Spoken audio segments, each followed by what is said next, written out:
Hi guys, இந்த வீடியோவில் நம்ம இன்டர்மீடியட் வேல்யூ தியரம் பற்றி பார்க்கலாம். இதான் வந்து அதோட statement. Assume f is real valued and continuous and compact interval S in R. Okay, இதான் வந்து நம்மளோட ஃபங்க்ஷன் எஃப். இந்த ரெட் கலர் பார்ட் தான் நம்மளோட ஃபங்க்ஷன் எஃப். இந்த ஃபங்க்ஷன் வந்து கண்டினியூஸாக இருக்குது, ஏன்னா இந்த ஃபங்க்ஷனுக்கு வந்து எந்த ஒரு பிரேக்கும் கிடையாது. ஸோ இங்கேருந்து இங்கே வரையும் ஸ்மூத்தாக இருக்குது. ஸோ இது வந்து கண்டினியூஸ்.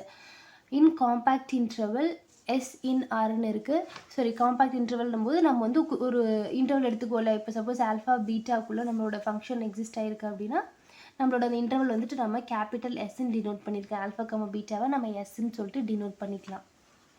ஓகே, அடுத்து என்ன சொல்கிறாங்கன்னா, suppose there are 2 points alpha and beta in S. சரி, நம்ம இன்டர்வலில் ஆல்ஃபா பீட்டான்னு இருக்குது, இதுக்குள்ளே தான் நம்ம ஃபங்க்ஷன் இருக்குது.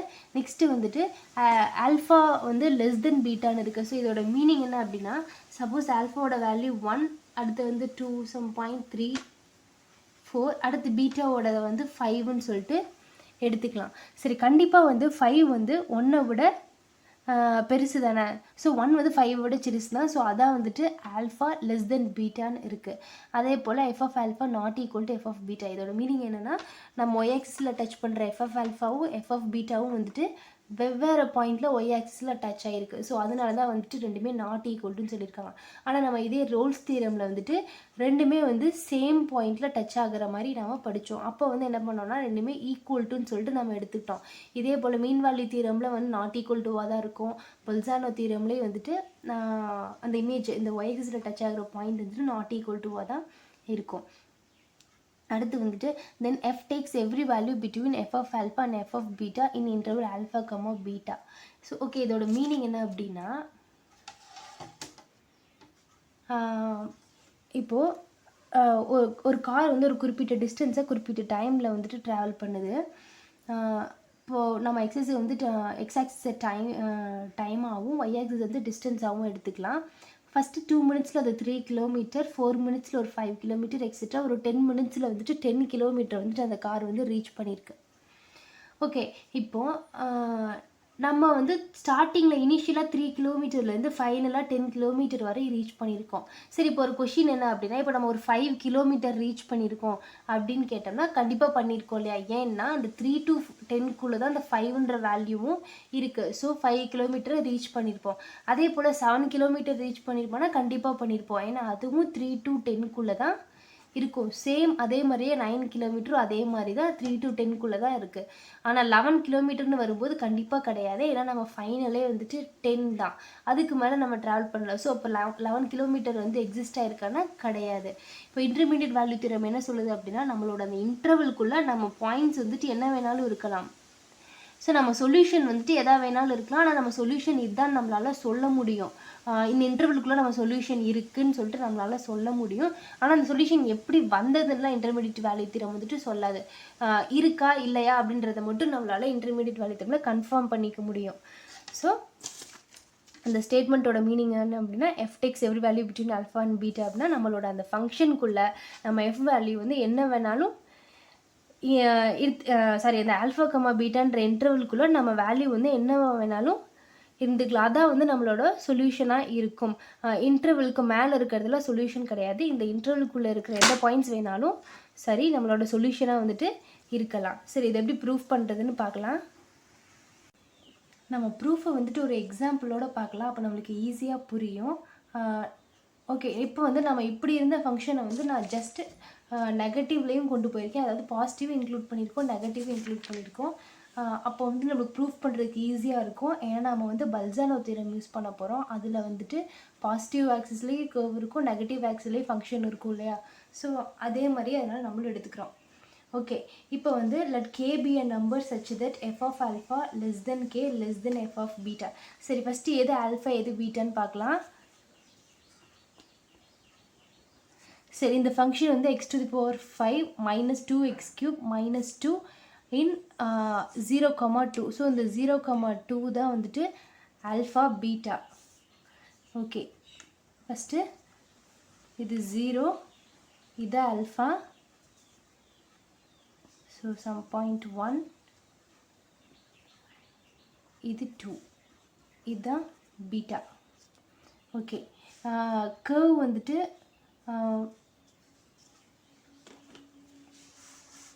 ஓகே, ஃபஸ்ட்டு வந்து எஃப்க்கு 0 போடும்போது நமக்கு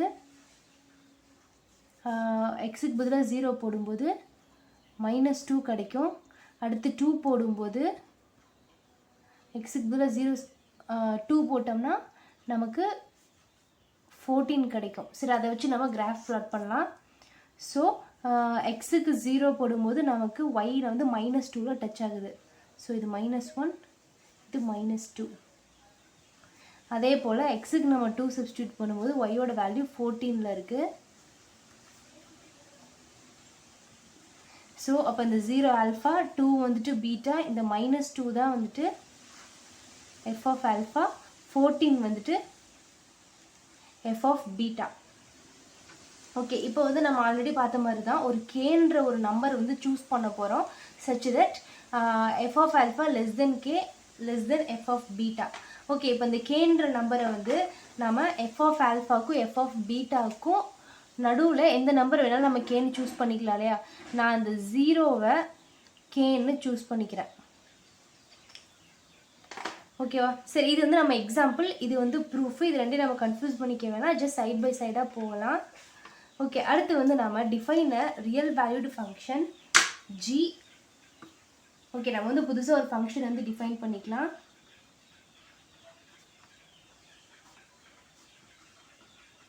define a real valued function g on alpha comma beta such that அந்த ஃபங்க்ஷனை நம்ம டிஃபைன் பண்ணணும். ஸோ அந்த ஃபங்க்ஷன் என்ன, g of x என்ன அப்படின்னா f of xல இருந்து கேவை மைனஸ் பண்ணது தான் g of x.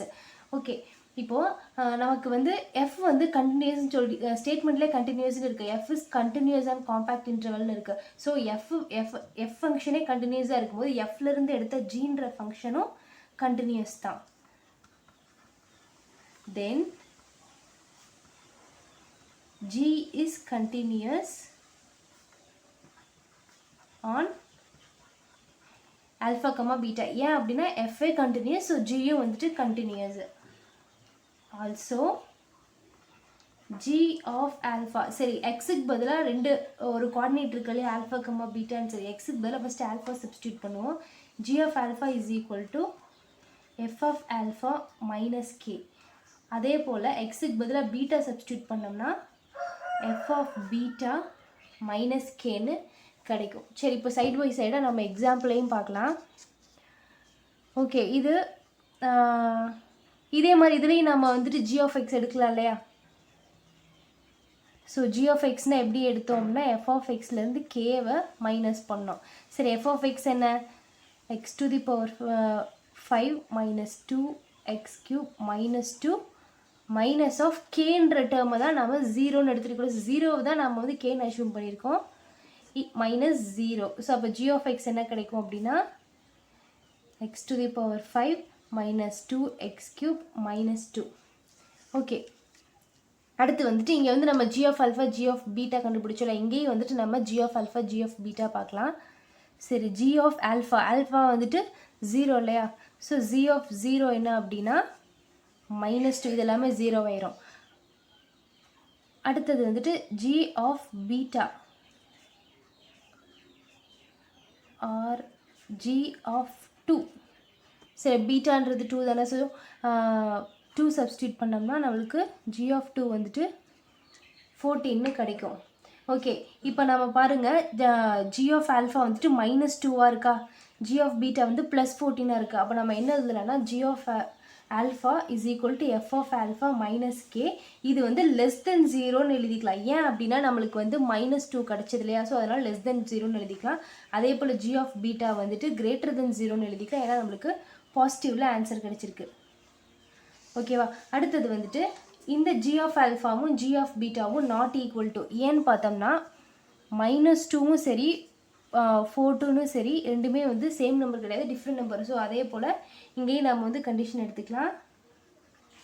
So here g of ஆல்ஃபாவும் சரி ஜி ஆஃப் பீட்டாவும் சரி நாட் ஈக்குவல் டு. ஏன் அப்படின்னா நம்ம ஸ்டேட்மெண்ட்டில் என்ன எடுத்திருக்கோம், எஃப்ஏ வந்துட்டு f of alpha not equal to f of beta. So எஃப்ஏ வந்து நாட் ஈக்குவல் டு இருக்கும்போது இதோட ஃபங்க்ஷனான இதுலேருந்து எடுத்த ஃபங்க்ஷனான ஜியும் வந்துட்டு ரெண்டுமே வந்து நாட் ஈக்குவல் தான். Here g of alpha not equal to g of beta since f of alpha not equal to f of beta. Okay, நம்ம ஆல்ரெடி பல்சானோ தியரமில் என்ன படிச்சிருக்கோம்னா, எப்போ வந்து நம்மளோட இமேஜான ஒய் ஆக்சிஸில் டச் பண்ணுற எஃப் ஆஃப் ஆல்ஃபாவும் எஃப் ஆஃப் பீட்டாவும் நாட் ஈக்குவல் டுவாக இருக்கோ அப்போ வந்து சீன்னு ஒரு பாயிண்ட் இருக்குன்னு படித்தோம். அதாவது மீனிங் என்ன அப்படின்னா, -2வும் -14ம் நாட் ஈக்குவல் டு -2வும் 14ம் நாட் ஈக்குவல் டு இந்த -2லேருந்து நம்ம 14க்கு ட்ராவல் பண்ணும்போது கண்டிப்பாக எக்ஸ் ஆக்சிஸில் இந்த பாயிண்ட்டை டச் பண்ணாமல் நம்மளால் ட்ராவல் பண்ணவே முடியாது. இந்த பாயிண்ட் இல்லை, எக்ஸ் ஆக்சிஸில் எந்த பாயிண்ட் டச் பண்ணாமல் நம்ம பாசிட்டிவ்ல நெகட்டிவ்லேயே ஒரு கர்வை ட்ரா பண்ணவே முடியாது. ஸோ அதான் பல்சானோ தியரமே. அந்த எக்ஸ் ஆக்சிஸில் டச் ஆன பாயிண்ட்டு தான் வந்துட்டு சீனு படித்தோம். சரி, இந்த பாயிண்ட் வந்து ஒய் ஆக்சிஸில் எங்கே டச் பண்ணோம் அப்படின்னா எஃப் ஆஃப் சியில் டச் பண்ணுவோம். இந்த ஒரிஜின் தான் வந்துட்டு எஃப் ஆஃப் சியா. ஸோ இது நல்லா ஞாபகம் வச்சுக்குவோம். இது சி, இது ஒய் ஆக்சிஸில் டச் பண்ணுறது வந்துட்டு எஃப் ஆஃப் சி ப்ளஸ் இந்த எஃப் ஆஃப் சி வந்துட்டு 0 தான். கேவை நம்ம 0 தான் எடுத்துக்குவோம். நல்லா ஞாபகம் வச்சுக்குவோம் நம்மளுக்கு. ஓகே, அப்படின்னா பல்சானோ தியரம் படி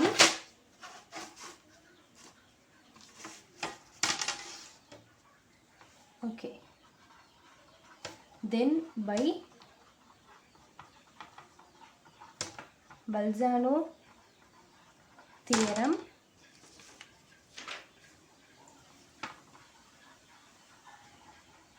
there exists C belongs to alpha comma beta such that g of c equals to 0. சரி, இந்த வீடியோ நான் ஆல்ரெடி போட்டிருக்கேன், பல்சானோ வீடியோ. அதை பார்த்துட்டு வந்தீங்கன்னா உங்களுக்கு ஈஸியாக புரியும். ஓகே, இப்போ வந்து சம் பாயிண்ட் சி இருக்குது, அந்த g of c வந்துட்டு ஈக்குவல்ஸ் டு 0. ஸோ நம்மளோட எக்ஸாம்பிளையும் வந்துட்டு இந்த பாயிண்ட்டு தான் சி, இந்த பாயிண்ட் வந்து ஒய் ஆக்சிஸில் வந்து 0ல் டச் ஆகும். ஓகே, இப்போ g of c equals to 0 அப்படின்னா z எப்படி டிஃபைன் பண்ணியிருக்கோம், f of x மைனஸ் கேன்னு டிஃபைன் பண்ணியிருக்கோம். அப்போனா g of c is equal to f of c minus k equals to 0. f of c minus k is equal to 0. f of c is equal to k. Okay, இப்போ நம்ம எக்ஸாம்பிளில் பார்க்கலாம். எக்ஸாம்பிளையும் நம்ம பல்சானோ theorem use பண்ணோம் அப்படின்னா -2வும் 14ம் not equal to, அப்போனா கண்டிப்பாக சீன்ற ஒரு பாயிண்ட் இருக்கும். இந்த பாயிண்ட்டோட 7 2 4 7 இந்த பாயிண்ட் 1க்கு 2க்கு 1.7247ல் வந்துட்டு இந்த ஃபங்க்ஷன் வந்துட்டு 0வாக இருக்கும் சீன்ற பாயிண்டில். ஓகே, இப்போ வந்து நம்மளுக்கு சீன்ற பாயிண்ட் தெரியும் 1.7247. ஸோ இந்த பாயிண்ட்டு தான் வந்துட்டு நம்ம பல்சானோ தியரமில் இருக்க இந்த g of c equals to 0ல இந்த g of 1.7247 equals to 0. Then by Bolzano's theorem